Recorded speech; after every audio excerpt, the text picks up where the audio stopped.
Hello students, welcome to the selection classes. आज का जो हमारा टॉपिक है अगेन विजन आईएएस पीटी 365 का साइंस एंड टेक का हम पार्ट 2 लेकर आए हैं। अगर आपने पहला पार्ट नहीं देखा है तो उसे एक बार जाकर देख लीजिए। इसके अलावा हमने पीटी 365 में कल्चर का पोर्शन कंप्लीट कर दिया है, ज्योग्राफी का कर लिया है, इकोनॉमिक्स का कर लिया और एनवायरमेंट का कर लिया है। अगर आपने वो नहीं देखे तो उन्हें भी एक बार जाकर देख लीजिए, बहुत ज़्यादा बेनिफिशियल होने वाला है। इसी के साथ वीडियो अगर पसंद आएगा तो इसे लाइक करना बिल्कुल ना भूलें, अपने दोस्तों के साथ शेयर करिए और चैनल को सब्सक्राइब कर दीजिए।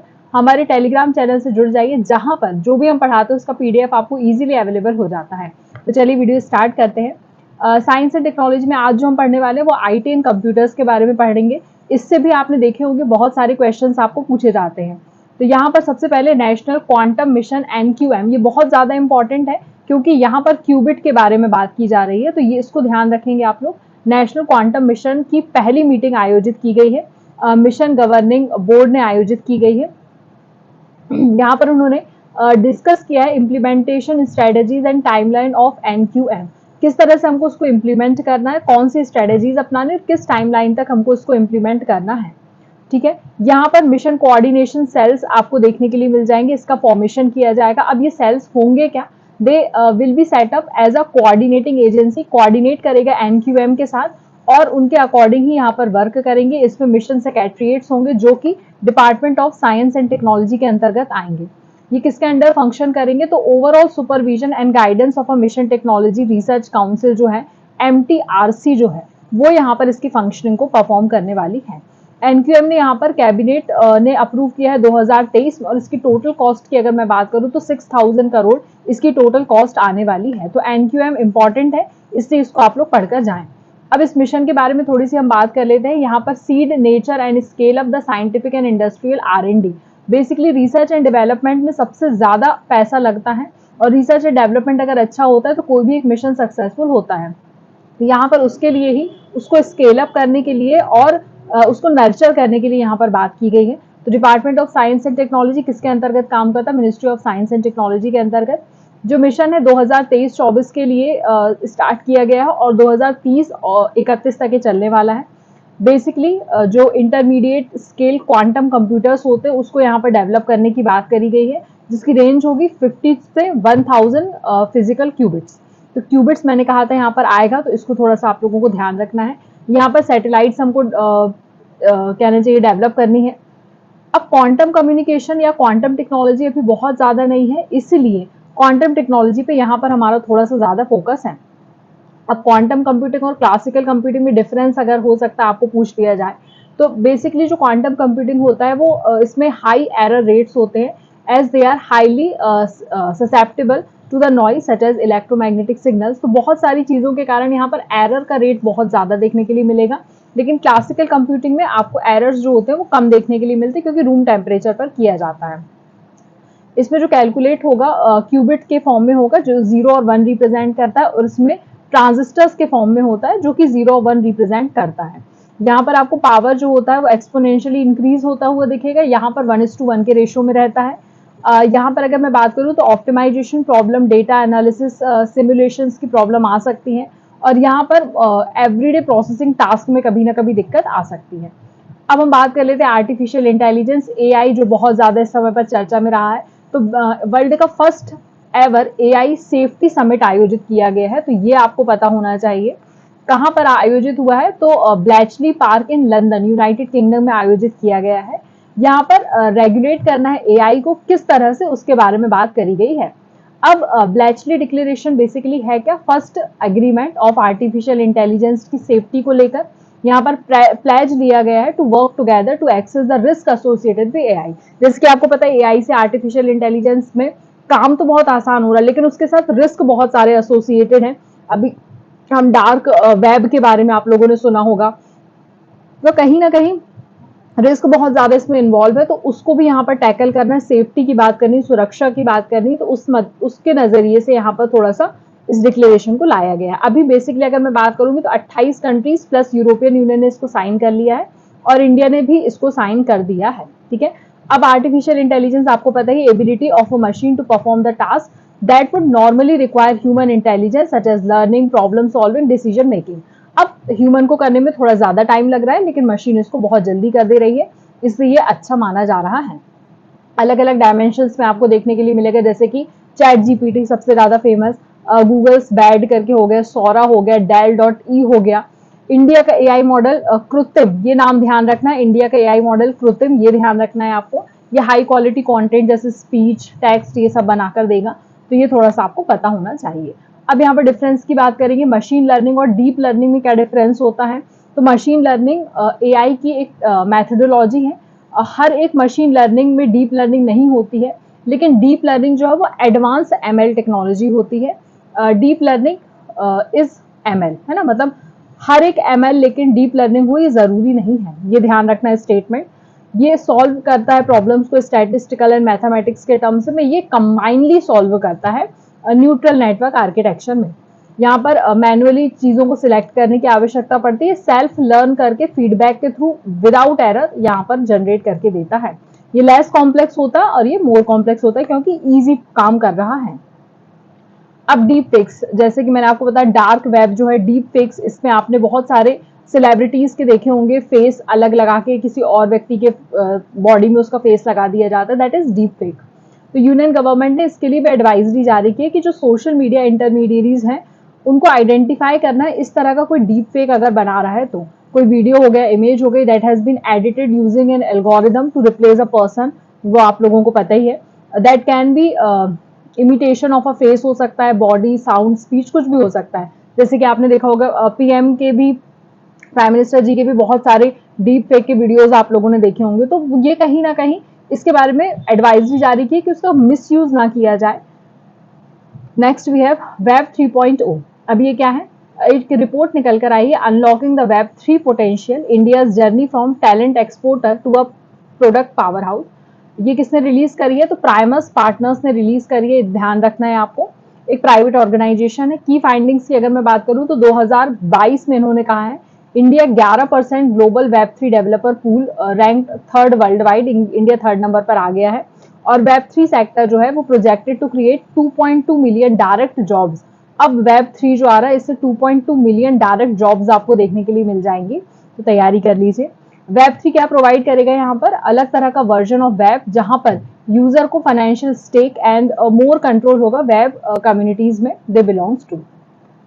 अभी अलग अलग तरह के थे। वेब 1 क्या था, एक स्टैटिक वेब था जो कि एक्सेस ऑफ इंफॉर्मेशन के लिए था। वेब 2 क्या था, built on advancements in web technologies enable interactive platform, जैसे फेसबुक हो गया, सेंट्रलाइज इन नेचर करके हम बात कर सकते हैं। Web 3 enable peer to peer transaction and interaction without intermediaries, यहाँ पर इंटरमीडियरीज नहीं रहेंगे। अब यहाँ पर इस पे क्रिप्टो करेंसीज वगैरह शामिल हो सकती है, टोकन्स शामिल हो सकते हैं, तो इनको हमको सिक्योरिटी ज्यादा प्रोवाइड करना है इसके डेटा में comparatively to web 1 and web 2, क्योंकि अब इंटरमीडियरी नहीं है कोई, ठीक है। अब ब्लॉकचेन बेस्ड सोशल नेटवर्किंग इसमें आ जाएगी। अब वेब 4.0 भी आने वाला है जो कि सिम्बायोटिक वेब रहेगा, which will aim at interaction between the human and the machine in symbiosis. और 5.0 में क्या रहेगा, control over identity, decentralized platform for storing data and a free flowing environment for creators of developed decentralized applications। ये ध्यान रखना है। अब web 3 की एप्लीकेशंस कहाँ कहाँ आ सकती हैं, तो डिसेंट्रलाइज फाइनेंसेस में आ सकता है, asset tokenization, convert the physical and digital asset into a digital tokens offering fraction, ये तो आपको पता ही है। मेटावर्स पता होना चाहिए, it creates an immersive interconnected virtual experience that is called metaverse, digital identity and ownership security, ठीक है। Next we have crypto mining, crypto currency बहुत ज्यादा चर्चा में था, तो यहाँ पर भूटान और सिंगापुर ने बिट डियर करके, क्या नाम है, बिट डियर, ध्यान रखना है, उन्होंने अनाउंस किया है plan to raise $500 million to set up a crypto mining operation in the Himalaya that is free of carbon.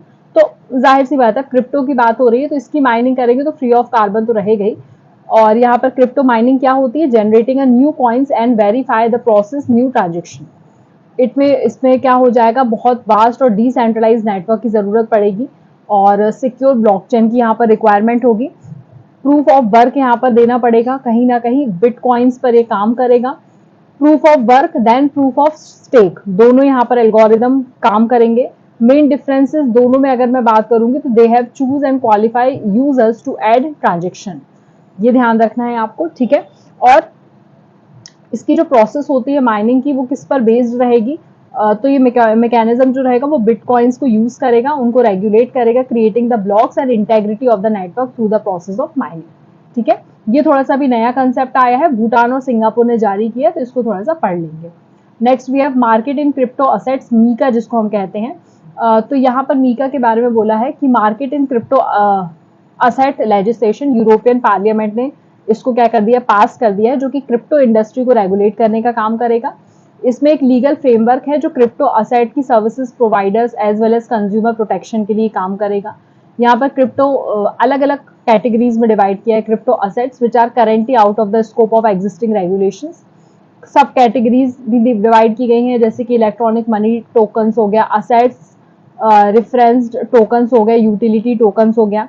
Does not apply to the non tangible tokens, non fungible tokens पर नहीं आएगा।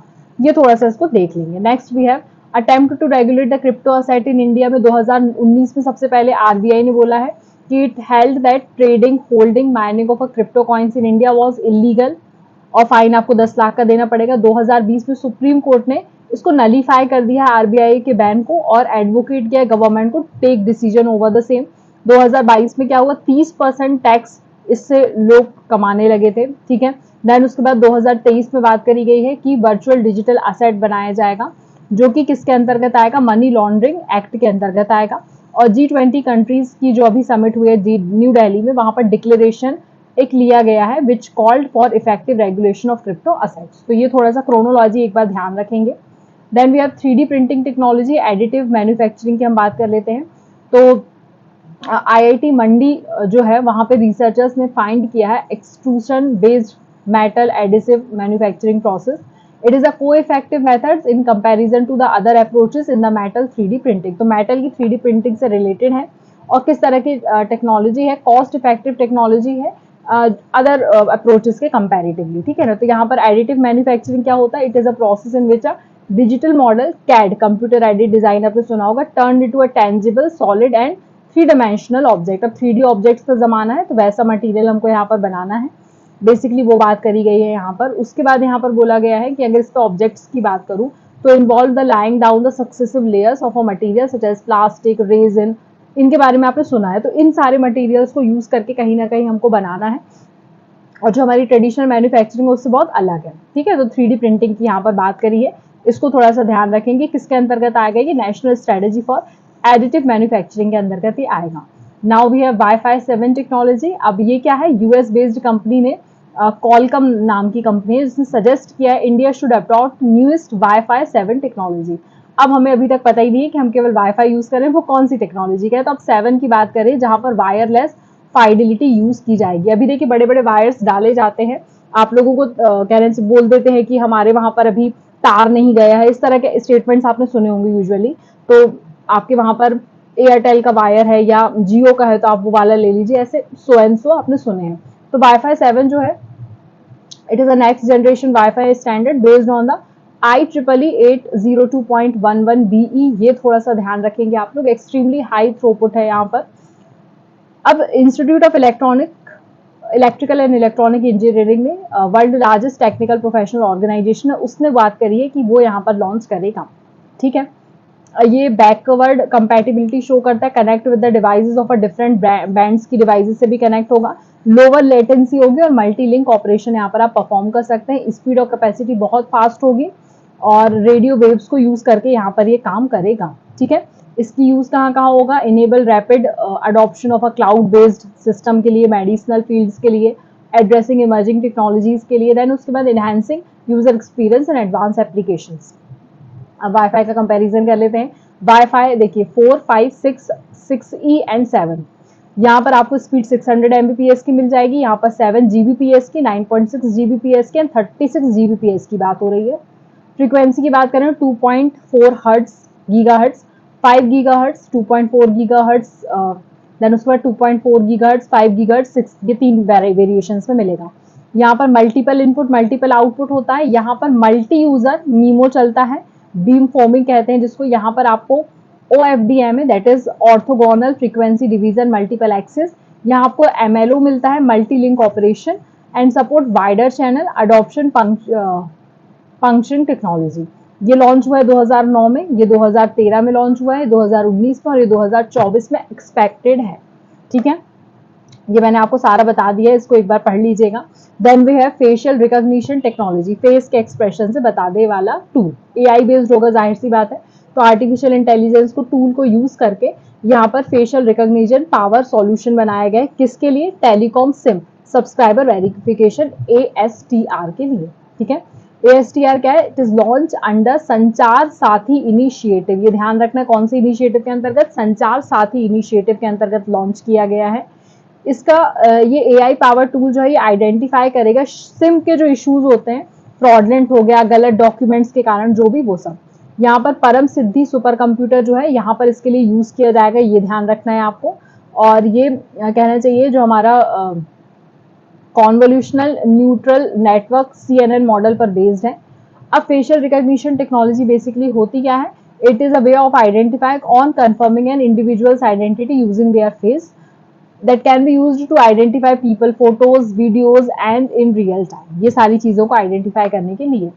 Then we have super computers, ये बहुत ज्यादा भी चर्चा में ये भी थे। तो इंडिया का सुपर कंप्यूटर की बात करिए, एआई सुपर कंप्यूटर जिसका नाम क्या है? ऐरावत। ये ध्यान रखना है, इसको 75th रैंक मिली है top 500 global super computer list में।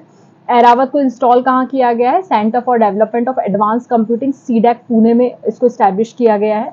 इंडिया का largest and fastest AI super computer है, जिसकी स्पीड की अगर मैं बात करूं तो 13,170 टेराफ्लॉप्स पर ये वर्क करता है। और बेसिकली ऑपरेटिंग सिस्टम उबुंटू पर काम करता है। उबुंटू आपने सुना ही होगा, जो हमारा लिनक्स और यूनिक्स का रहता है, उबुंटू प्लेटफॉर्म पर आपको मिलेगा। और ये इंस्टॉल कहाँ किया गया है, किसके अंडर किया गया है? तो national programme on artificial intelligence के अंतर्गत किया गया है। अब एनपीआई क्या है? It is an umbrella programme, किसके अंतर्गत आता है आपको पता ही है, मेटी के अंतर्गत। और ये नई जो हमारी इमर्जिंग टेक्नोलॉजीज होती है उनको इनोवेशन करना, अडॉप्ट करना, ये सारी बातें करता है। ठीक है, इसके अलावा अगर मैं सुपर कंप्यूटर्स की बात करूं तो हाई परफॉर्मेंस कंप्यूटिंग प्रोवाइड करते हैं सुपर कंप्यूटर। इंडिया के 3 सुपर कंप्यूटर जो है टॉप 500 लिस्ट में, एक तो परम सिद्धि एआई है, एक प्रत्युष है और एक मिहिर है। फर्स्ट सुपर कंप्यूटर परम 8000 है जो कि 1991 में बना था। और परम शिवाय जो है first super computer assemble indigenously in 2019। ये ध्यान रखेंगे, additional information. Next we have net neutrality. Net neutrality का मतलब ये है कि यहाँ पर एक स्टार्टअप क्रिएट किया गया है telecom regulatory authority of India के द्वारा, जो कि टेलीकॉम सर्विस प्रोवाइडर ने अपोज किया है to push for regulating over the top services, OTT services के लिए।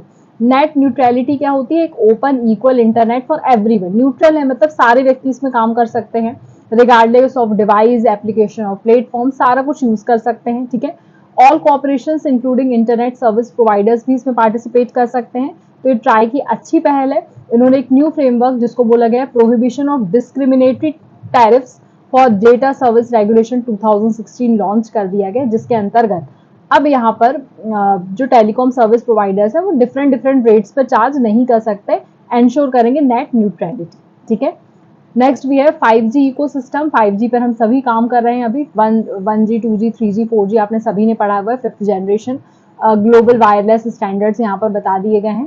तो multiple GBPS peak data speed आपको प्रोवाइड करने वाला है। और इट इज उसको और हम क्या बोलते हैं? कैप्टिव नॉन पब्लिक नेटवर्क भी कहते हैं, ये ध्यान रखना है आपको।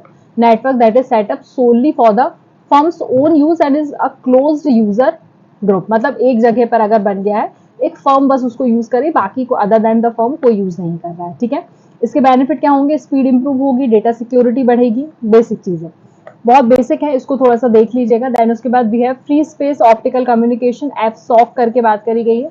अल्फाबेट अंडर द प्रोजेक्ट तारा। कौन सा प्रोजेक्ट है? प्रोजेक्ट का नाम याद रखेंगे, project Tara is currently developing there light beam internet technology in India, Africa. Project Tara utilises free space optical communication, इसको बोला गया है FSOC। अब ये FSOC है क्या? एक आउटडोर ऑप्टिकल वायरलेस कम्युनिकेशन है जो शॉर्ट डिस्टेंस के लिए यूज किया जाता है, जिसको हम बोलते हैं लाइट फिडेलिटी। और ये हम आप लोगों ने लाइफाई के बारे में, लाइट फिडेलिटी के बारे में, which is visible light spectrum to invisible light spectrum to transmit data कर देता है, कन्वर्ट कर देता है, कुछ ही समय में कन्वर्ट कर देता है, उसकी बात करी गई है। यहाँ पे जो डेटा ट्रांसमिट होगा वो फास्टर देन ब्लूटूथ आपको देखने के लिए मिल जाता है। Then we have organic light emitting diodes, OLED की बात कर लेते हैं। Researchers of university of Chicago ने डेवलप किया OLED। बेसिकली ये क्या है, एक लाइट एमिटिंग टेक्नोलॉजी है made by placing a series of organic thin films between the two conductors. तो ये ध्यान रखना है, series of organic thin films between a two conductors, that is known as OLED। ठीक है, ये फ्लेक्सिबल प्लास्टिक सबस्ट्रेट्स में आपको फैब्रिकेट करके डिस्प्ले देता है। ट्रांसपेरेंट डिस्प्लेस इससे पॉसिबल हो पाते हैं।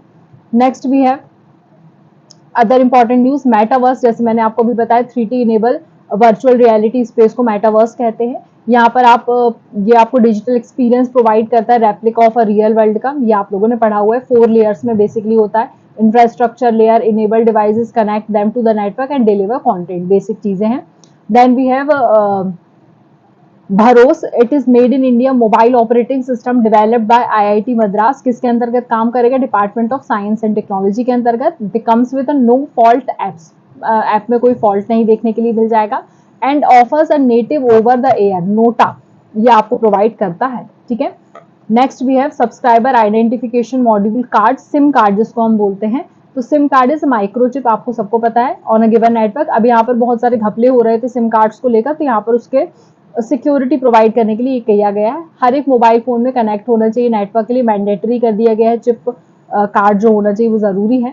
और इसका लेटेस्ट वर्जन अगर मैं बात करूं तो सिम का वो ई सिम है। ई सिम एम्बेडेड सिम होती है, जो कि essentially the same hardware of a regular. आप लोगों ने देखा होगा बहुत सारे फोन में अलग से सिम नहीं लग पाती है, उसमें ई सिम लगती है, एम्बेडेड सिम रहती है, जो कि परमानेंटली उसी फोन पर काम करती है और किसी चीज पर काम नहीं करेगी। ठीक है, अब यहाँ पर अगर हम सिम कार्ड्स की बात करेंगे तो फर्स्ट स्टैब्लिश इंडिया में 2012 में से किया गया था, ये आपको पता होना चाहिए। Next we have a gatekeepers, 6 big tech companies, कौन कौन सी, Apple, Amazon, Alphabet, ByteDance, Meta and Microsoft were named as gatekeepers by the EU। इनको गेट कीपर्स बोला गया है क्योंकि बहुत सारे हाईएस्ट लेवल ऑफ स्क्रूटनी करते हैं अपने डिजिटल मार्केट में, तो इसलिए इनको गेट कीपर्स बोला गया है। नाम याद रखना कौन सी बिग कंपनीज हैं। देन उसके बाद Maya operating system, it amid the increasing cyber and malware attacks on the defence, defence के लिए किया गया, as well as critical infrastructure. Ministry of defence के अंतर्गत काम करता है, जो कि विंडोज OS को, ऑपरेटिंग सिस्टम को रिप्लेस कर दिया माया ऑपरेटिंग सिस्टम से। New OS is based on the open source platform Ubuntu पर ये काम करेगा। मैंने पहले ही आपको बताया उबुंटू पर काम करना बहुत अच्छा माना जाता है, बहुत प्रोटेक्टिव रहता है। और यहाँ पर देखिए direction and the protection system जिसका नाम है Chakravyuh is also been installed in these systems. Then we have wireless vibration sensors, ये इजराइल की डिफेंस फोर्स ने इसको यूज किया है, वायरलेस वाइब्रेटिंग सेंसर्स को, to identify the underground tunnels. बहुत सारे टनल्स बना दिए जाते हैं जिसके कारण से क्या होता है कि घुसपैठ कर लेते हैं लोग, तो यहाँ पर उसको ही आइडेंटिफाई करने के लिए इजराइल ने इसको बनाया है। इंटरनेट ऑफ थिंग्स के अंतर्गत ये काम करता है। इंटरनेट ऑफ थिंग्स क्या होता है, it is a network of inter related devices that connect and exchange data with other devices, that is known as IoT। इसके अंतर्गत ये काम करेगा। यहाँ पर हम डिटेक्शन कर पाएंगे कि कहीं जैसे कि किसी चीज का कोलिजन हुआ है, कार क्रैश वगैरह, वो सारी चीजें यहाँ पर आपको आइडेंटिफाई कर जाएंगी। किसके थ्रू, दैट इज कॉल्ड एसिलरोमीटर, याद रखना है आपको, एसिलरोमीटर के थ्रू करा जाएगा। और accidental free fall of a laptop toward the ground which results in the immediate turning off the hard drive, बहुत सारे कारण हो सकते हैं, तो यहाँ पर हर एक चीज के बारे में आइडेंटिफाई कर लिया जाएगा। तो यहाँ पर हमारे इसका पार्ट 2 खत्म हो जाता है। आई होप आपको वीडियो अच्छा लगा होगा। वीडियो अगर अच्छा लगे तो इसे लाइक करना बिल्कुल ना भूलिए, दोस्तों के साथ शेयर करिए और चैनल को सब्सक्राइब करिए। अगर पहले की वीडियोस नहीं देखें तो एक बार जाकर देख लीजिए, बहुत ज्यादा बेनिफिशियल होने वाला है। जितना ज्यादा आप प्रिपेयर करेंगे उतना ज्यादा आपके लिए अच्छा होने वाला है। आई होप वीडियो आपको अच्छा लगा होगा। धन्यवाद।